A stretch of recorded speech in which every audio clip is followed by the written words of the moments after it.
Good morning दोस्तों, आशा है कि आप लोग अच्छे से रह रहे होंगे और अपना बीएड एंट्रेंस टेस्ट का तैयारी कर रहे हैं। आज हम देखेंगे सबसे इम्पोर्टेंट पोर्शन जो टीचिंग लर्निंग से या विद्यालय में शिक्षण संबंधी से 25 क्वेश्चन बीएड एंट्रेंस टेस्ट में पूछा जाता है और ये बहुत ही ईजी होता है। इसका मुश्किल से 2 से 3 सिंपल ट्रिक है, आप उसको फॉलो कीजिएगा।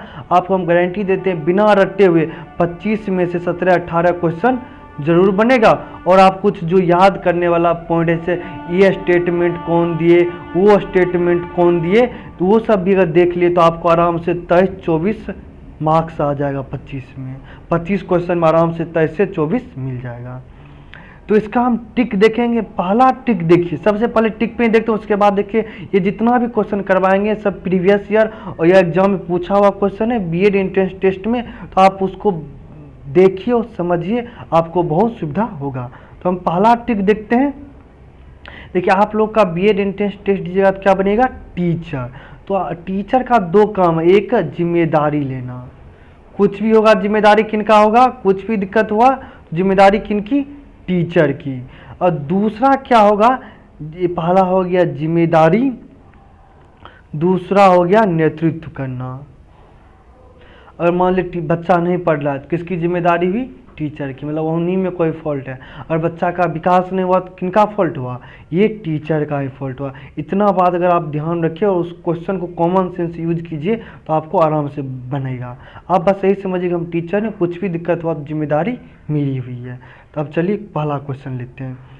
हमारा पहला क्वेश्चन कह रहा है कि जब बच्चा फेल होता है तो किसकी जिम्मेदारी होती है। क्वेश्चन कर रहा है जब बच्चा फेल होता है, मतलब बच्चा पढ़ाई योग नहीं, बच्चे ने उत्तर को याद नहीं किया, बच्चे को ट्यूशन की आवश्यकता थी, व्यवस्था फेल हुई। अब बात ये, जब भी बच्चा फेल हुआ या फ्लॉप कर गया, बच्चा सही से पढ़ नहीं रहा है तो बच्चा की जिम्मेदारी नहीं हुआ, ये टीचर को हमेशा ध्यान रखना चाहिए। तो बच्चा पढ़ाई योग नहीं, बच्चा की जिम्मेदारी ये नहीं होगा। बच्चे ने उत्तर को याद नहीं किया, ये सब कोई मतलब ही नहीं है। बच्चा को उत्तर याद नहीं किया, बच्चे को ट्यूशन की आवश्यकता थी, इसका मतलब ये भी नहीं होगा। व्यवस्था फेल, इसमें देखिए टीचर, क्योंकि व्यवस्था में टीचर था, टीचर ने अच्छे से पढ़ाया नहीं इसलिए बच्चा फेल हो गया। आप वो पुराना वाला बात भूल जाइए कि बच्चा नहीं पढ़ रहा है तो उसको कूट दिए, पीट दिए। बच्चा में सब कोई कहते हैं बच्चा नहीं पढ़ रहा है उसको पिटा देता है, लेकिन ऐसा बात नहीं है। जब भी आपको एग्जाम देना है तो हमेशा अपना जिम्मेदारी लेना है। मतलब जब बच्चा फेल होता है तो किसकी जिम्मेदारी हुई, टीचर की। मतलब यहाँ पे टीचर होता है, ये भी सकता था कि इसमें अध्यापक की जिम्मेदारी है, तो आपके ऑप्शन मारते अध्यापक। और इसमें लिखा व्यवस्था, व्यवस्था के अंतर्गत ही आती है अध्यापक। तो इसका सही आंसर क्या हो जाएगा, व्यवस्था फेल। मतलब जब बच्चा फेल हुआ और सफल हुआ तो इसकी जिम्मेदारी किसकी हुई, व्यवस्था की हुई और टीचर की जिम्मेदारी हुई। अब दूसरा क्वेश्चन आइए देखते हैं। दूसरा क्वेश्चन कह रहा है एक विद्यालय हेतु सबसे बड़ी समस्या कौन सी है। अब ये विद्यालय में सबसे बड़ा समस्या कौन सा, अब सबसे बड़ा मतलब एक ही कोई समस्या होगा। अब आप हमको ये बताइए कि आप विद्यालय क्यों जाते हैं। विद्यालय जाते हैं पढ़ने के लिए। अगर आप विद्यालय पढ़ने के लिए जाते हैं तो वहाँ पे आपको सबसे इम्पोर्टेंट है ज्ञान लेना। तो आपको ज्ञान कौन देगा, टीचर देगा। मतलब टीचर में कोई फॉल्ट नहीं होना चाहिए, तो वो समस्या हो जाएगा। अब देखिए अच्छी आधारिक संरचना की कमी, आप कॉमन सेंस लगाइए। पहले भी तो लोग आपको जब विद्यालय जाते हैं क्यों, शिक्षा के लिए, स्कूल जाते हैं शिक्षा के लिए। तो पहले ज़माने में अगर ऋषि मुनि के यहाँ लोग जंगल में पढ़ने जाते थे, बहुत कम संरचना थी, सुविधा थी, तभी बच्चे पढ़ लेते थे। मतलब अच्छी आधारिक संरचना की कमी रहेगी तभी पढ़ाई चल सकती है। अब कह रहा अच्छे अध्यापकों की कमी, मान के चलिए अगर अच्छा अध्यापक ही नहीं तो आपको क्या सिखाएगा। तो सबसे बड़ा समस्या क्या हो गया, अच्छे अध्यापकों की कमी, ये हमारा आंसर हो गया। तीसरा कह रहा है कि विद्यार्थियों की लगातार कमी होना। विद्यार्थी कमी हो रहा है क्योंकि टीचर का ही फॉल्ट है। मतलब अच्छा अध्यापक, अच्छा पढ़ाई नहीं हो रहा है इसलिए बच्चा नहीं जा रहा है, वित्त की कमी है। गरीबी में बच्चा पढ़ लेता है, गरीबी में टीचर पढ़ा देते हैं। मतलब ये कोई बड़ी समस्या नहीं है, ये सब समस्या है, लेकिन सबसे बड़ा समस्या अच्छे अध्यापकों की कमी है। अब आपको धीरे धीरे समझ में आ रहा होगा। अब आप ये 10 से 12 क्वेश्चन देख लीजिए, उसके बाद सेट मारिएगा। आपको गारंटी देते हैं कि हम आपसे अच्छा क्वेश्चन बनेगा आपसे। अब आगे बढ़ते हैं। हमारा तीसरा क्वेश्चन कह रहा है कि शिक्षा का अधिकार अधिनियम कब लागू हुआ। तो आपको इसमें देखिए शिक्षा से संबंधित कुछ घटनाएं या पॉलिटी से आपको कुछ एक दो प्रश्न इसमें पूछ सकता है, शिक्षा से ही संबंधित। तो शिक्षा का अधिकार अधिनियम कब लागू हुआ? 1 अप्रैल 2019 को लागू हुआ। ठीक है, और आपको क्वेश्चन क्या पूछ सकता है? पूछेगा कि शिक्षा को कब मौलिक अधिकार बनाया गया। तो 86वां संविधान संशोधन 2002 ईस्वी को शिक्षा को मौलिक अधिकार बनाया गया। इसमें 6 से लेके 14 वर्ष तक के उम्र के बच्चों को निःशुल्क शिक्षा का व्यवस्था है। आर्टिकल 21 से ये संबंधित है। अब क्या शिक्षा का मौलिक अधिकार किससे संबंधित है? आर्टिकल 21 या अनुच्छेद 21। तो ये इतना बात आप ध्यान में रखिएगा। अब क्वेश्चन कर रहा है कि इनमें से कौन एक अच्छे विद्यालय का गुण नहीं है। अच्छे विद्यालय गुण तो बहुत सारा होता है। अच्छा पढ़ाई होना चाहिए, अच्छे टीचर होना चाहिए, व्यवस्था अच्छी होनी चाहिए, खेल कूद का व्यवस्था होना चाहिए, भाषण निबंध का प्रतियोगिता होते रहना चाहिए, बच्चा को पुरस्कार मिलना चाहिए। देखिए इसमें क्या करा है? सभी विषयों का शिक्षण करा। अच्छा विद्यालय का गुण है, तो अच्छा विद्यालय गुण है कि सभी विषय की पढ़ाई हो रही है, वाद विवाद एवं निबंध लेखन प्रतियोगिता आयोजित कर रहा है, अच्छा स्कूल है। वाह, खेलों का आयोजन नहीं करना। पहले का ज़माना का बात अलग, इसमें बोला जाता था कि खेलोगे कूदोगे बनोगे खराब, पढ़ोगे लिखोगे बनोगे नवाब। अब लोग खेलने कूदने से भी नवाब बनता है। जिस स्कूल में अगर खेल कूद का आयोजन नहीं हो रहा है वो अच्छा विद्यालय का गुण नहीं है। इसका आंसर हो जाएगा एक अच्छे विद्यालय का गुण नहीं है क्या? खेलों का आयोजन नहीं करना। उसके बाद कह रहा अच्छी विकसित प्रयोगशाला, अच्छा प्रयोगशाला होना चाहिए, तो अच्छा गुण हो गया। अब इसके बाद हम देखते हैं अगला क्वेश्चन करा, इनमें से कौन वांछित नहीं है। मतलब एक विद्यालय में इनमें से कौन वांछित नहीं है। तो मतलब सिंपल सा विद्यालय का इनमें कौन अच्छा गुण नहीं है। नियमित उपस्थिति अच्छा गुण है, बच्चे को रोज दिन उपस्थित होना चाहिए, विद्यालय का अच्छा गुण हुआ।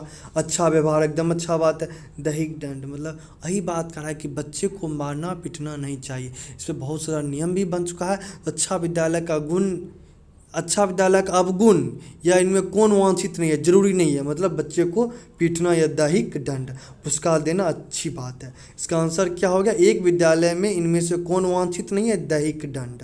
वांछित मतलब होता है जरूरी। तो कौन जरूरी नहीं है? बच्चे को मारना पीटना या दैहिक दंड। आगे बढ़ते हैं। कह रहा है समाज में घटते नैतिक मानकों का मूल कारण क्या है। मतलब समाज, आपको बीएड एंट्रेंस में कुछ भी ऐसा पूछ रहा है, अगर वो इस 25 क्वेश्चन में इसमें टीचिंग लर्निंग से लास्ट पूछता है 96 से 96 से लेके 120 तक क्वेश्चन, उसमें आपको आंख मूंद के ही ध्यान रखना है कि जब भी कोई समस्या आए तो किस पे थोप देना? अध्यापक पे। ये एक ट्रिक हो गया आपके लिए। समाज में घटते नैतिक मानकों का मूल कारण क्या? आप इसमें देखिए, विद्यालयों की कमी, शिक्षा नीति की विफलता, अच्छे अध्यापकों की कमी, गरीबी। कुछ भी क्या मतलब अच्छे, क्योंकि बच्चा स्कूल में जाता है, अच्छा अध्यापक नहीं है, अच्छा बात नहीं पढ़ाया, नैतिक शिक्षा नहीं दिया, तो क्या हो गया? समाज में नैतिक मानकों का मूल। इसका आंसर हो गया अच्छे अध्यापकों की कमी। देखिए ट्रिक काम आ रहा है ना, समाज में नैतिक मूल घट गया। कि आप लोगों की बहुत लोग बोलेंगे शिक्षा नीति की विफलता हो गया, मिस कर जाएंगे। नहीं, आपको आंख मूंद के रखना है, हमको टीचर बनना है, जिम्मेदारी लेना है। समाज में कुछ भी हो गया तो किसका जिम्मेदारी होगा? अच्छे अध्यापकों की कमी है, इस कारण से समाज में नैतिक मूल्य घट रहे हैं। अब आते हैं, देखिए ये क्वेश्चन बहुत भिविया क्वेश्चन है। जितना भी क्वेश्चन करवाएं सब बहुत ही भिविया है, उसके साथ आपको अच्छा मार्क्स दिलाने में भी हेल्प करेगा। आपको कॉन्सेप्ट विकसित कर देगी। ये क्वेश्चन ने पूछा ना, दूसरा भी क्वेश्चन पूछेगा तो आपका कॉमन सेंस विकसित होगा। जब मेरी दीदी STET का तैयारी कर रही थी उस समय भी तो थोड़ा सा हल्का सा दीदी कन्फ्यूजन हो रहा था, तो उसमें हम दोनों भाई बहन बैठ के चर्चा किए थे।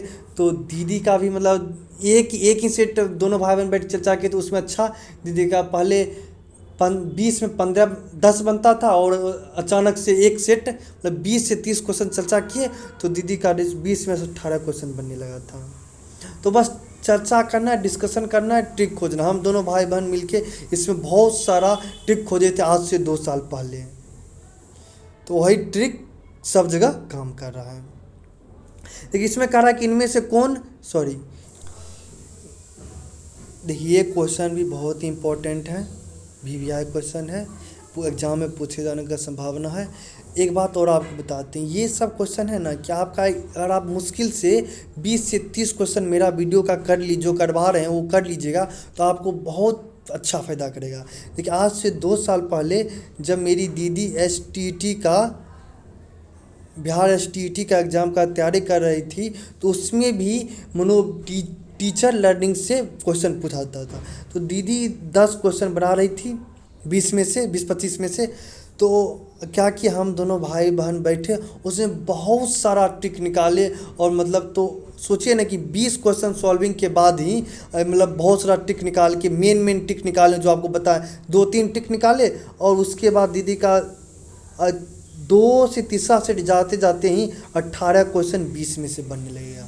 तो हम वही आपको टिक दे रहे हैं, आपको फ़ायदा करेगा। दीदी एसटीईटी क्वालिफाई कर चुकी है और हमको थैंक यू भी बोली है कि तुम भी कुछ अच्छा टिक निकाल दिया था, इसके कारण हमको फ़ायदा हुआ। और आज देखिए वो बहुत सा उसके बाद तो बहुत सारा चीज़ भी पढ़े हैं अपना बीएड एंट्रेंस की तैयारी में, तो वो सब तो बहुत फ़ायदा किया। बीएड का कोर्स भी कंप्लीट मेरा होने वाला होगा तो उससे बहुत सीख मिला है। तो आपको सब का ट्रिक दे रहे हैं जिससे आपको बहुत आसानी और इजी से बन जाए। चलिए अब क्वेश्चन पे आते करा इनमें से 3R का भाग नहीं। देखिए एक हो गया रीडिंग,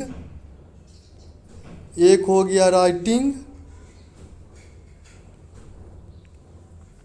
और एक हो गया अर्थमेटिक या एथमिक इसको कहा जाता है। तो आप उतना पे नहीं जाना, आपको इतना ही ध्यान रखना है कि बोलना पढ़ना और लिखना, ये याद रखिएगा। बोलना पढ़ना और लिखना 3R का भाग है। बस आप ये चीज़ याद रख लिए तो आपको एकदम क्वेश्चन बनना ही बनना है 3R से रिलेटेड। आगे बीएड में जाके पढ़ ही लीजिएगा। अब क्वेश्चन कह रहा है किसने कहा थी कभी कभार शिक्षा से संबंधी कौन महापुरुष क्या स्टेटमेंट दें, ये भी पूछ लेते हैं। ये आ गया रटने वाला, ये कॉमन सेंस वाला में नहीं आएगा। इसका देखिए क्या हो जाएगा, कह रहा है कि किसने कहा मनुष्य पूर्ण है तथा शिक्षा मनुष्य में विद्यमान पूर्णता की अभिव्यक्ति है। ये कथन है स्वामी विवेकानंद जी का। अब क्वेश्चन कर अधिगम, ये बहुत ही वीवीआई क्वेश्चन है। वीवीआई क्यों क्वेश्चन है आपको रीजन पता चलेगा, थोड़ा सा दिक्कत हो रहा है। हाँ, पहला तो आप इस बात को ये ध्यान रखिएगा, अधिगम का मतलब होता है सीखना, क्योंकि बहुत लोगों को पता ही नहीं चल पाता है दोस्तों कि अधिगम का मतलब क्या होता है। अधिगम का मतलब हो गया सीखना या लर्निंग, ये ध्यान रखिए तो आपका क्वेश्चन बन जाएगा। क्योंकि अधिगम तो क्योंकि बहुत बार अधिगम आपको अधिगम दे देगा, बोलेगा कि अधिगम हेतु विद्यार्थी का सबसे बड़ा गुण है। आप सोचें अच्छा अधिगम आखिर होता क्या है, अधिगम पता ही नहीं है, क्या मतलब सीखे। अधिगम का मतलब हो गया सीखना। अब क्वेश्चन पे आते हैं हम। क्वेश्चन कह रहा है कि अधिगम हेतु विद्यार्थी का सबसे बड़ा गुण क्या है। कह रहा है अच्छी याददाश्त, अच्छी संप्रेषण क्षमता, कम्युनिकेशन स्किल, सीखने हेतु कठिन परिश्रम, श्रम और सीखने हेतु जिज्ञासा। अब खुद आप सोचिए, ये देखिए बहुत अच्छा क्वेश्चन है, आपको फंसने का डर है। बहुत लोग मान जिसका अच्छा याददाश्त होता है वो विद्यार्थी का अच्छा गुण है। अच्छी संप्रेषण क्षमता मतलब जो अच्छा से बात कर ले, सीखने हेतु कठिन परिश्रम, बहुत लोग तो यहाँ पे एकदम कि अच्छा मेहनत ही पढ़ने का सबसे अच्छा, जो बच्चा मेहनत करेगा वही पढ़ेगा, बात सही है। लेकिन सबसे इम्पोर्टेंट है सीखने हेतु जिज्ञासा। अगर आप में सीखने हेतु जिज्ञासा है, आप में है तो आप कठिन परिश्रम कीजिएगा ही। देखिए आप में जिज्ञासा है, भावना है कि हमको पढ़ना ही है, पढ़ना है तो आप कठिन परिश्रम कीजिएगा। तो सबसे बड़ा गुण क्या होना चाहिए, सीखने हेतु जिज्ञासा, कुछ नया जानने की जिज्ञासा। अब आते हैं अगले क्वेश्चन। कह रहा है कि अगर कक्षा में विद्यार्थी शोरगुल करें, पहला तो बच्चा कोई दोष नहीं होगा, तो बच्चा का दोष नहीं है तो उसको दंडित नहीं कर सकते हैं, मार नहीं सकते हैं, बाहर नहीं भेज सकते हैं। देखिए ट्रिक काम कर रहा है। ट्रिक क्या काम कर रहा है, बच्चा का दोष नहीं होगा।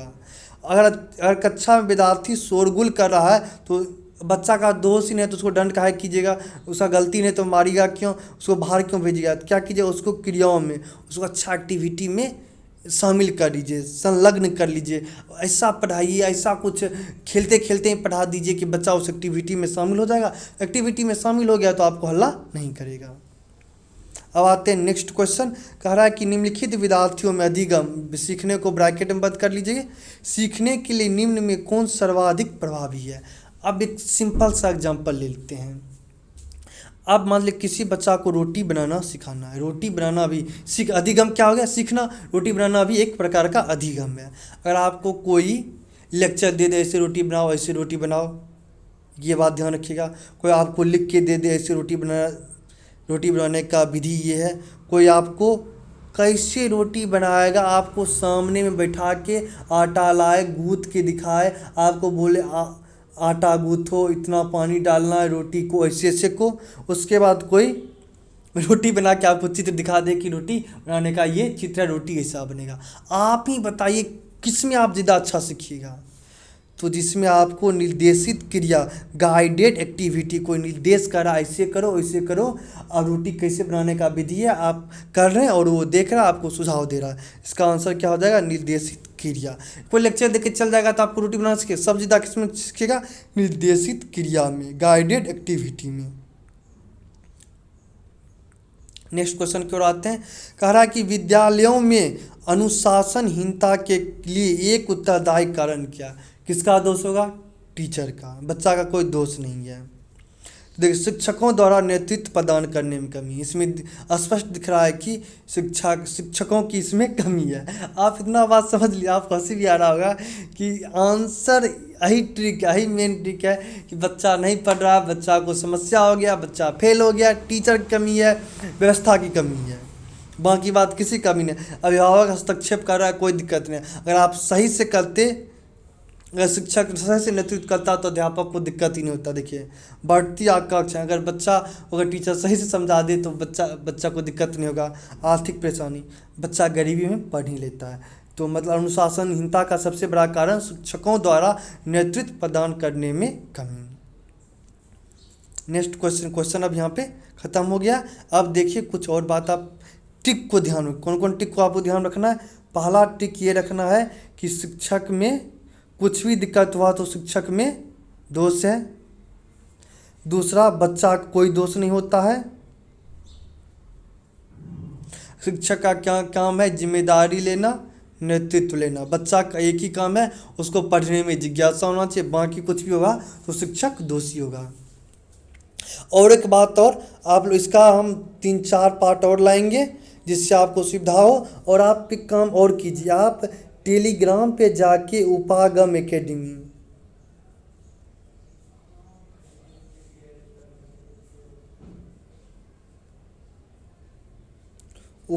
एकेडमी जाके सर्च कर लीजिए। आपको एक चैनल मिलेगा, उसको ग्रुप मिलेगा, ज्वाइन कर लीजिए। उस पर आपको हम बीएड से क्विज, काउंसलिंग कैसे करना है, सब इन्फॉर्मेशन आपको देंगे, जिससे आपको बहुत सुविधा होगी, आपको सरकारी कॉलेज लेने में मदद मिलेगी। ठीक है, थैंक यू। और वीडियो अच्छा लगा चैनल को सब्सक्राइब करें।